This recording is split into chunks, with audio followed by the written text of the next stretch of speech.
English की अपने A to Z, A से Z तक ही केवल आज सीखना है।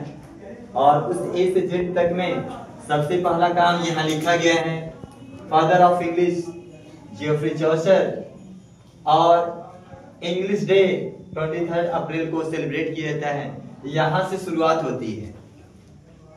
अब जो भी पढ़ाई हम सभी लोग पढ़ते हैं, उन सभी पढ़ाई में एजुकेशन का महत्व होता है। तो पहले A से Z के पढ़ाई में हम लोग को एजुकेशन पढ़ना था, एजुकेशन सीखना था। तो एजुकेशन में पांचों वावेल जो इंग्लिश के अल्फाबेट में पांचों वावेल उपस्थित हैं, वो देखिए यहाँ एक साथ उपस्थित है एक शब्द में। ए यहाँ पर है AEIOU, मतलब आगे पीछे करके कुल मिला करके आपके पांचों वावेल ही उपस्थित हैं। आगे लिखा गया फेसिशियस, और इस वर्ड में आप देखेंगे इसमें भी पांच वावेल उपस्थित हैं, लेकिन इसमें सीरियल से है AEIOU, सीरियल से है ना। अब हम चलते हैं उन लेटर से, वावेल से आगे बढ़ते हैं। A से लेकर Z तक की ग्रुप का एक सेंटेंस लिखा गया है। A quick brown fox jumps over the lazy dog. यह एक ऐसा सेंटेंस है जिसमें आप देखेंगे A से लेकर के पूरा Z तक के सभी लेटर तो लिखे गए हैं, बस एक सेंटेंस के रूप में। हमने पहले ही बोला था कि आज हम लोग क्या करेंगे, A से Z तक पूरा सीखेंगे। उसी A से Z तक में वो क्रोनोलॉजिकल ग्रुप में तो नहीं लिखा गया है, एक क्रम से तो नहीं लिखा गया है, लेकिन लिखा गया है आल लेटर्स 26 टोटल लिखा गया है एक सेंटेंस में। जब एक सेंटेंस में A से Z तक पूरा लेटर 26 आ जाता है, उसे पेनग्राम कहा जाता है, वो भी यहाँ पे लिखा गया है। अब हम आगे चलते हैं। जो इंग्लिश होती है, इंग्लिश वर्ड में कितने लेटर हैं, वह आपका 7 है। आगे लिखा गया है इंग्लिश में कितने वॉवेल हैं। देखिए इंग्लिश जो लिखा गया है उसमें E और I दो जगह पर वॉवेल है, बाकी कॉन्सोनेंट है, इसलिए 2 वॉवेल लिखा गया है। इंग्लिश वर्ड में कितने वॉवेल हैं, तो इंग्लिश वर्ड में इंग्लिश है और E है, I है और 3 वॉवेल हैं।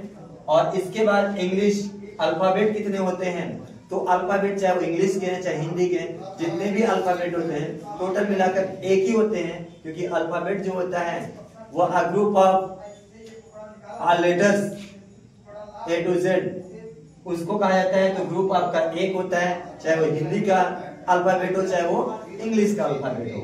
आगे लिखा गया इंग्लिश वर्ड में कितने लेटर हैं, कितने अक्षर होते हैं, वो अभी 7 है।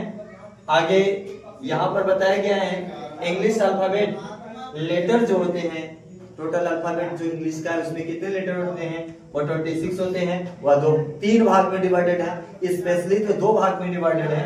किसमें, वॉवेल और कॉन्सोनेंट में। वॉवेल 5 होते हैं, कॉन्सोनेंट 21 मतलब 21 होते हैं। और इसी 26 को एक और पार्ट बना दिया गया सेमी वॉवेल। जो सेमी वॉवेल होते हैं वो WHY होते हैं, मुख्य रूप से 3 होते हैं, कभी कभी किताबों में 2 दे देता है। आगे देखिए लेटर साउंड की बात की गई। इंग्लिश में जो लेटर होते हैं वो तो 26 होते हैं, लेकिन लेटर साउंड जो होते हैं वो 44 होते हैं। और उस 44 को 2 भाग में डिवाइड किया गया है, वोवेल साउंड में जो 20 होते हैं और कॉन्सोनेंट साउंड में जो 24 होते हैं। ये आपके एग्जाम में बहुत बार पूछे गए हैं, जो यहाँ पर लेटर साउंड, वोवेल साउंड और कॉन्सोनेंट साउंड के रूप में उपस्थित हैं। आगे चलते हैं। उसी वोवेल साउंड को 2 भागों में बांट दिया गया है, या उसके 2 प्रकार होते हैं। एक होता है मोनोफथॉर्म और दूसरा होता है डिफथॉर्म।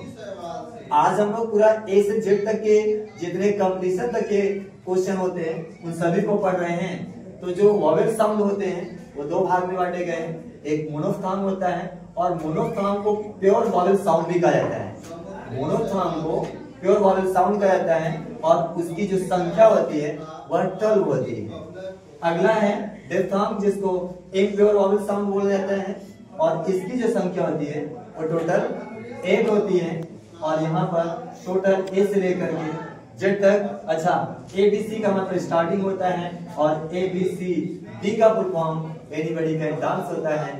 ये रहा आज का ए से लेकर जेड तक की पढ़ाई। और मुझे लगता है जो आप सभी लोग ए से जेड तक पढ़ा करते हैं उससे थोड़ा सा अतिरिक्त था, लेकिन पढ़ाई ए से जेड तक ही थी। Thank you for watching.